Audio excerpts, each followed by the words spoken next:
नमस्कार साथियों, कैसे हैं आप सब लोग। साथियों, आप सभी लॉकडाउन के नियमों और निर्देशों का पालन कर रहे हैं और ऐसी परिस्थिति में आपके अध्ययन और अध्यापन की प्रक्रिया किसी भी प्रकार से बाधित न हो और आपकी पढ़ाई अनवरत जारी रहे, पढ़ने और समझने की क्रियाएं अनवरत जारी रहें। इसी उद्देश्य से हमने शिक्षा इंस्टीट्यूट की ओर से ऑनलाइन क्लासेस शुरू करने का निर्णय लिया है और इसी क्रम में आज हमारी पहली क्लास है भारतीय दर्शन की, जिसमें भारतीय दर्शन, उसकी विशेषताएं, भारतीय दर्शन और पाश्चात्य दर्शन और अन्य जितने भी महत्वपूर्ण टॉपिक हैं उन पे वृहद चर्चा की जाएगी और जो आपके एग्जाम के दृष्टिकोण से महत्वपूर्ण है उन टॉपिक की आंसर राइटिंग कैसे करनी है इसके बारे में भी बताया जाएगा। तो सबसे पहली चर्चा साथियों, विषय प्रवेश। जब भी हम भारतीय दर्शन या दर्शन शास्त्र पढ़ते हैं तो पहला प्रश्न आपके दिमाग में आना चाहिए कि दर्शन क्या है। तो हमारा जो अगर हम रूपरेखा बनाएं तो सबसे पहला जो प्रश्न आपके दिमाग में आना चाहिए वो ये है कि दर्शन क्या है। और जब आप इस टॉपिक पर विचार करते हैं, इसको परिभाषित करने की कोशिश करते हैं, तो आपको दो दृष्टिकोणों का पता चलता है। यदि आपसे पूछा जाए कि दर्शन क्या है तो आपका पर्सपेक्टिव, आपका परिप्रेक्ष्य, आप किस नजरिए से दर्शन को परिभाषित करेंगे? भारतीय परिप्रेक्ष्य में, जिसे क्या कहा जाता है? भारतीय परिप्रेक्ष्य। यदि दर्शन क्या है उसको दो रूपों में आप परिभाषित कर सकते हैं। एक भारतीय परिप्रेक्ष्य में, यानी परिप्रेक्ष्य यानी दृष्टिकोण, भारतीय दृष्टिकोण से, और दूसरा पाश्चात्य परिप्रेक्ष्य या जिसको हम कहते हैं पाश्चात्य दृष्टिकोण से। ओवरऑल अगर मैं आपसे ये पूछूं कि दर्शन क्या है तो एक सामान्य शब्दों में आप ऐसा किसी को कहते हुए सुनते भी होंगे कि भाई इसकी फिलॉसफी मुझे नहीं समझ में आती। मतलब क्या है? मतलब ये है कि अमुक व्यक्ति की विचारधारा मुझसे अलग है। तो इस तरीके से यदि आप देखें तो दर्शन मतलब होता है दृष्टिकोण या नजरिया, किसी भी विषय को लेकर के, किसी भी घटना को लेकर के, किसी भी वस्तु को लेकर के आपका दृष्टिकोण, व्यवहार और नजरिया अलग हो सकता है, दूसरे का अलग हो सकता है। तो एक सामान्य अगर हम अर्थ देखें दर्शन का, अगर हम एक सामान्य अर्थ देखें तो दर्शन का तात्पर्य होता है दृष्टिकोण या नजरिया। दृष्टिकोण या नजरिया, या आप ये कह सकते हैं कि किसी भी विषय को लेकर के, किसी भी घटना को लेकर के आपके जो विचार हैं वो क्या कहलाएंगे? दर्शन कहलाएंगे। ठीक है। अब यहां पे दो चीजें हैं। ये तो खैर सामान्य अर्थ हो गया। अगर हम दर्शन को परिभाषित करें या दर्शन के अर्थ पे जाएं तो हमको दो दृष्टिकोण से इसको परिभाषित करना पड़ेगा। पहला है भारतीय परिप्रेक्ष्य। ठीक है। तो इसकी पहले चर्चा हम करते हैं भारतीय परिप्रेक्ष्य, यानी दर्शन क्या है, किस परिप्रेक्ष्य में आपको बताना है? भारतीय परिप्रेक्ष्य में या भारतीय दृष्टिकोण से दर्शन क्या है। ठीक है। तो यहां पे जो दर्शन है यानी भारतीय दृष्टिकोण से, जो पाश्चात्य दृष्टिकोण से जिसे फिलॉसफी कहा जाता है, भारतीय दृष्टिकोण से उसे दर्शन कहा जाता है। तो यहां पे जो दर्शन शब्द है वो किससे बना है? दृश्य धातु से बना है। किस धातु से बना है? दृश्य धातु से। और यह कहा जाता है कि एक संस्कृत का प्रत्यय होता है, दृश्य धातु में ल्युट प्रत्यय लगाने से ये क्या बना है? दर्शन बना है। और इसका तात्पर्य होता है दृश्यते अनेन, मतलब इसमें कहा गया है दृश्यते अनेन इति दर्शनम, जिसके द्वारा देखा जाए वो क्या है? दर्शन है। दृश्यते अनेन इति दर्शनम मतलब ये है कि जिसके द्वारा, इसका तात्पर्य हुआ जिसके द्वारा देखा जाए। अब सवाल ये उठता है कि जिसके द्वारा देखा जाए मतलब क्या देखना, क्या देखना। तो एक चीज आपको बिल्कुल स्पष्ट होना चाहिए, अपने दिमाग में रखना है कि जो भारतीय दर्शन की जो पृष्ठभूमि है वो पूरी तरह आध्यात्मिक है। उसकी जो पूरी जिज्ञासा का विषय है वो आध्यात्मिक है, भौतिक नहीं है। तो यहां पे इसलिए अगर इस दृष्टिकोण में जाए, चूंकि आध्यात्मिक दृष्टिकोण रखता है भारतीय दर्शन, इसलिए आप बोल सकते हैं किसको देखना, जिसके द्वारा देखा जाए। मतलब ये कि आत्मा और परमात्मा के संबंधों के स्वरूप, ठीक है, आत्मा और परमात्मा के संबंधों के स्वरूप को देखना, जानना और समझना ही क्या है, भारतीय दर्शन है। ठीक है, क्योंकि भारतीय दर्शन आध्यात्मिक है और भारतीय दर्शन आपको मुक्त होने का रास्ता भी बताता है। भारतीय दर्शन, जितने भी भारतीय दर्शन हैं वो कहीं ना कहीं कमोबेश सभी भारतीय दर्शन इहलोक को के बारे में उनकी जो धारणा है वो नकारात्मक है और इस जीवन से मुक्त होने की बात करते हैं। इसलिए कहा गया है कि सम्यक दर्शन संपन्ने कर्म भी न निबध्यते, दर्शनेन विहीन वस्तु संसारम प्रतिपद्यते। मतलब ये है कि यदि आपका दर्शन उचित है, आपका दृष्टिकोण उचित है, आपका विचार उचित है, आपका आचरण उचित है, तो आप कर्म बंधन से मुक्त हो जाते हैं। और यदि आपका दर्शन, दृष्टिकोण, नजरिया गलत है तो इस संसार में हमेशा आप जन्म लेते रहते हैं। तो स्पष्ट हो चुका है। मैं एक बार फिर से आपको रिपीट कर देता हूं। दर्शन, सबसे पहले हम दर्शन शास्त्र पढ़ रहे हैं तो दर्शन को परिभाषित करेंगे। दर्शन यानी एक सामान्य अर्थ में देखा जाए तो दृष्टिकोण या नजरिया। दर्शन को दो दृष्टिकोण से परिभाषित किया जा सकता है, दो परिप्रेक्ष्य हैं, एक भारतीय परिप्रेक्ष्य और दूसरा पाश्चात्य परिप्रेक्ष्य। ठीक है, अब भारतीय परिप्रेक्ष्य में देखें तो दर्शन जो है दृश्य धातु में ल्युट प्रत्यय लगाने से बना है, जिसका तात्पर्य होता है दृश्यते अनेन इत दर्शनम, जिसके द्वारा देखा जाए। देखना का मतलब ये होता है आत्मा और परमात्मा के संबंधों के स्वरूप को देखना, जानना और समझना। ठीक है, अब बात आती है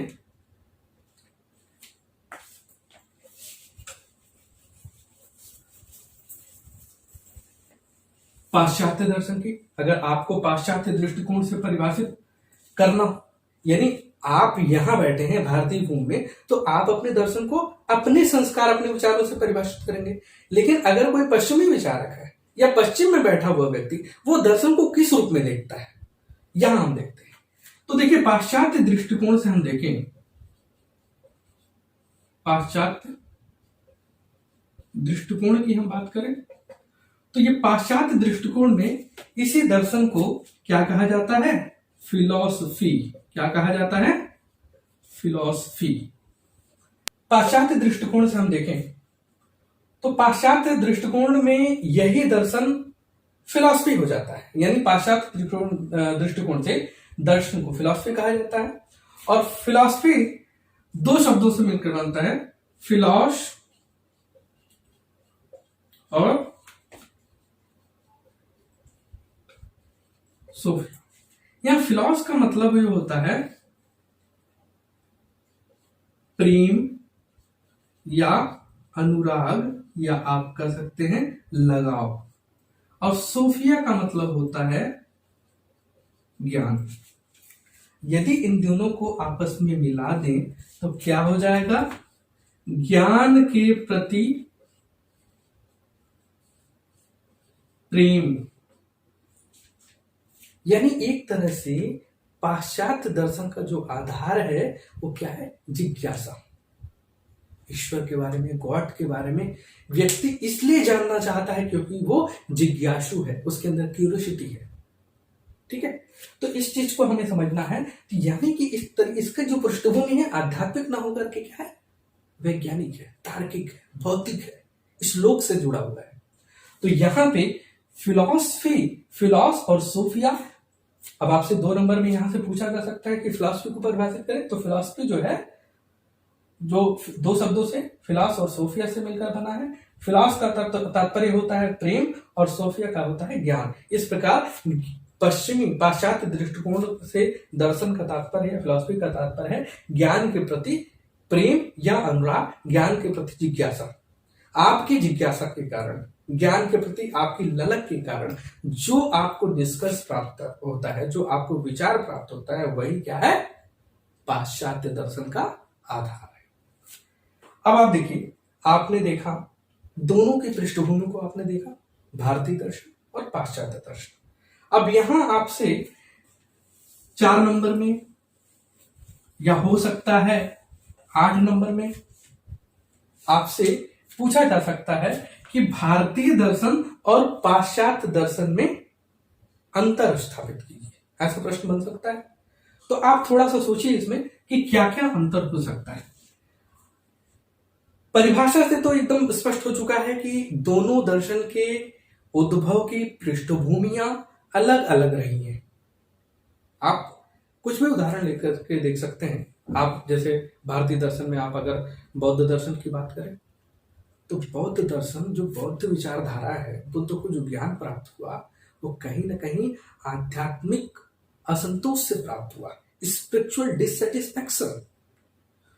जीवन को उन्होंने जब अपने जीवन के साथ उनका जब साक्षात्कार हुआ, आप उनके जीवन के बारे में पढ़ेंगे कि एक तरह से वो उनको अंधेरे में रखा गया था, लेकिन जब वो घर से बाहर निकले, बीमार व्यक्ति, बूढ़ा व्यक्ति, सन्यासी व्यक्ति, मृत व्यक्ति को उन्होंने देखा, तो उनका एक जीवन दर्शन बदला।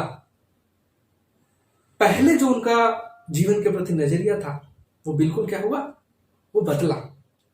उन्हें लगा कि वास्तव में संसार में जितनी भी चीजें हैं वो क्षणिक है, और क्यों क्षणिक है इसका उत्तर जानने के लिए उन्होंने तपस्या की, और तपस्या के बाद जो उनको ज्ञान प्राप्त हुआ वो क्या कहलाया, बौद्ध दर्शन कहलाया।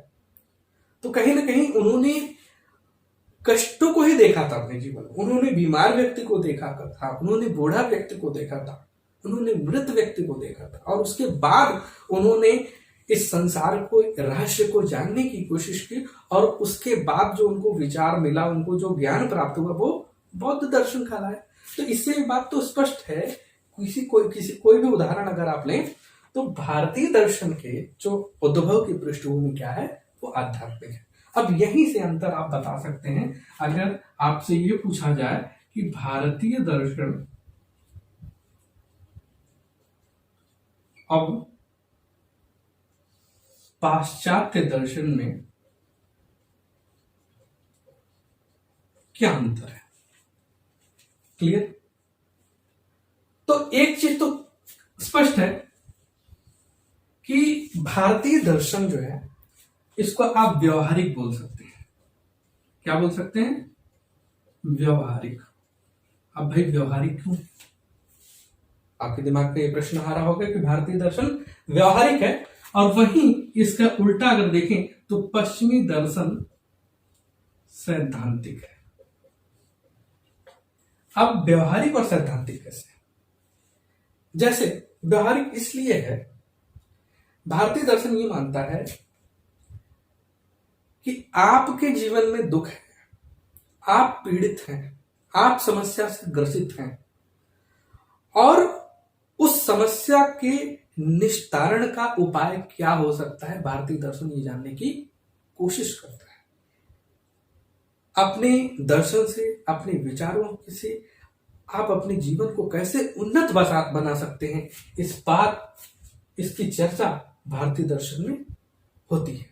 आप कोई भी दर्शन लें, आप बौद्ध दर्शन की बात करें, जैन दर्शन की बात करें, आप वैदिक दर्शन की बात करें, सभी में जितने भी दर्शन हैं वो सभी सामाजिक उन्नति का मार्ग प्रशस्त करते हैं।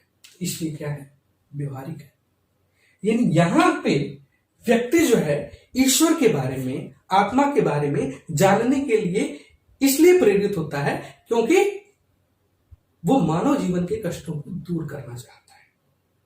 जबकि पश्चिमी दर्शन सैद्धांतिक इसलिए क्योंकि यहां पे गॉड के बारे में इसलिए जानना चाहता है व्यक्ति क्योंकि उसके अंदर जिज्ञासा है, और जब जिस लेवल पे जिज्ञासा समाप्त हो गई उसको उत्तर मिल गया, दैट्स इट, वहां पे कहानी खत्म हो जाती है। उदाहरण के रूप में ले सकते हैं आप कि जैसे उसके अंदर एक पश्चिमी दार्शनिक है, उसके अंदर एक जिज्ञासा है कि पंखा कैसे चलता है। उसने उस पर अनुसंधान किया, शोध किया कि भाई पंखे का मैकेनिज्म ये है ना, इसमें मोटर रहता है, मोटर के अपने सिद्धांत होते हैं और ये चल रहा है। उसको उत्तर मिल गया, उसकी जिज्ञासा का अंत हो गया। तो कहीं ना कहीं आपकी जो पश्चिमी दर्शन की पृष्ठभूमि में आपका उत्तर जो है इसी लोक में मिल जाता है, जबकि भारतीय दर्शन बियॉन्ड द लेवल जाने की बात करता है। ठीक है, इसलिए क्या कहा जाता है, पश्चिमी दर्शन सैद्धांतिक है, क्योंकि यहां पे ईश्वर के बारे में, आत्मा के बारे में व्यक्ति केवल अपनी जिज्ञासा के कारण से जानने के लिए प्रेरित होता है ईश्वर और आत्मा को, और यहां पे अपने आध्यात्मिक असंतोष के कारण। एक बात। दूसरी,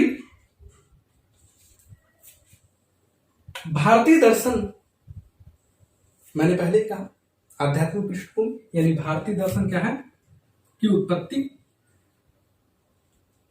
मानव जीवन के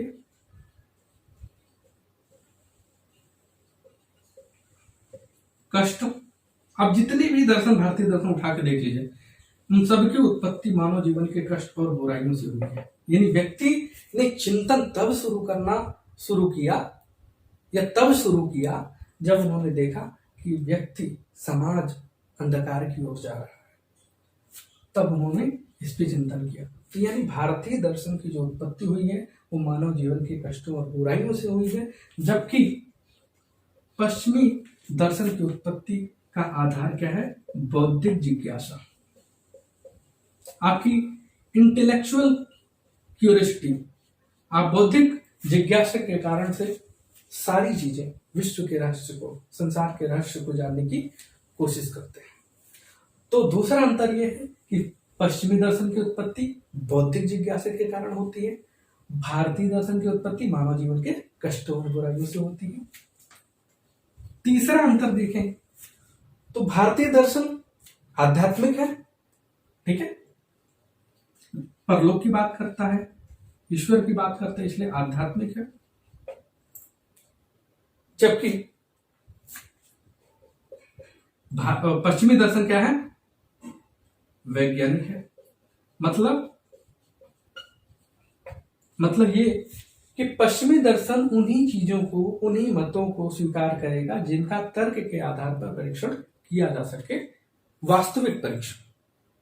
ठीक है, अब देखिए भारतीय दर्शन बहुत सी ऐसी सत्य की बातें करता है जो जिनका आप अपने बुद्धि से, विवेक से परीक्षण नहीं कर सकते। सिर्फ और सिर्फ उसकी एक ही कड़ी है, आपका विश्वास। यदि विश्वास है तो हमारा पूरा जो आध्यात्मिक पृष्ठभूमि है वो विश्वास पे टिका हुआ है।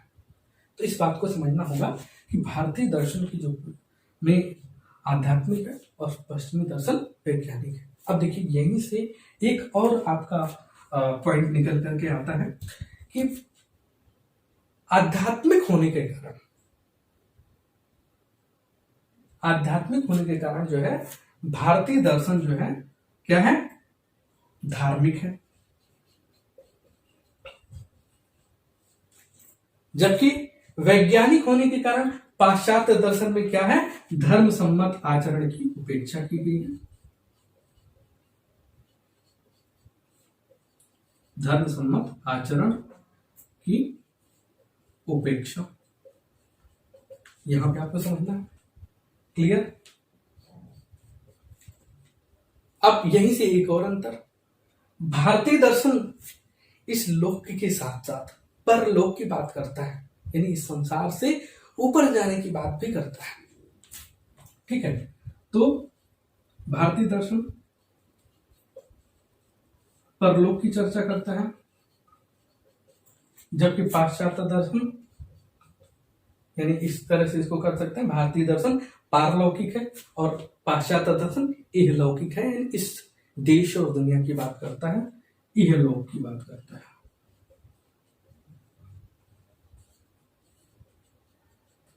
ठीक है। अब यहीं से एक और प्रश्न, मैंने आपके को बौद्ध दर्शन के बारे में बताया था। बौद्ध महात्मा बुद्ध ने, जब वो सिद्धार्थ थे तो उन्होंने जीवन में दुख को देखा, उन्होंने बूढ़ा व्यक्ति को देखा, उन्होंने बीमार व्यक्ति को देखा, और उस सत्य के अनुसंधान के लिए वो निकल पड़े। उन्होंने गृह त्याग किया और उसके बाद उनको ज्ञान प्राप्त हुआ। तो कहने का मतलब ये कमोबेश जितने भी भारतीय धर्म, मैंने पहले ही कहा, भारतीय धर्म या दर्शन की उत्पत्ति हुई है वो मानव जीवन के कष्टों और बुराइयों से हुई है। और जब कष्टों और बुराइयों से हुई है तो कहने का मतलब हुआ कि उनका दृष्टिकोण कैसा रहेगा, जीवन के प्रति उनका नजरिया कैसा रहेगा, दुखात्मक या अभावात्मक है ना। क्योंकि आप अक्सर जितने भी दर्शन है कि इस संसार में कुछ नहीं है, जो सब कुछ है इस संसार से परे है। तो ये क्या दृष्टिकोण, किस प्रकार के दृष्टिकोण कहा जाएगा, दुखात्मक ही कहा। व्यक्ति संसार में जन्म लेता है, व्यक्ति संसार में है इसलिए दुखी है, और तब तक दुखी रहेगा जब तक इस संसार में है। तो इसका मतलब क्या हुआ, उसका दृष्टिकोण दुखात्मक है। ठीक है। तो भारतीय दर्शन का जो दृष्टिकोण है वो क्या है, दुखात्मक है, या हम बोल सकते हैं अभावात्मक भी है। ठीक है। इसका उल्टा आप क्या बोल सकते हैं, पश्चिमी दृष्टिकोण का, इसके विपरीत जो पश्चिमी दृष्टिकोण है उसका दृष्टिकोण कैसा है। तो पश्चिमी दृष्टिकोण क्या है, एक तरह से तार्किक है। क्या है, तार्किक है। तो इस तरीके से आप अंतर जो है स्थापित कर सकते हैं। ये आपको एक पॉइंट पे आपको सोचना है, और जैसे ही आपका थॉट प्रोसेस आगे बढ़ेगा आपको बहुत सारे पॉइंट मिलते जाएंगे।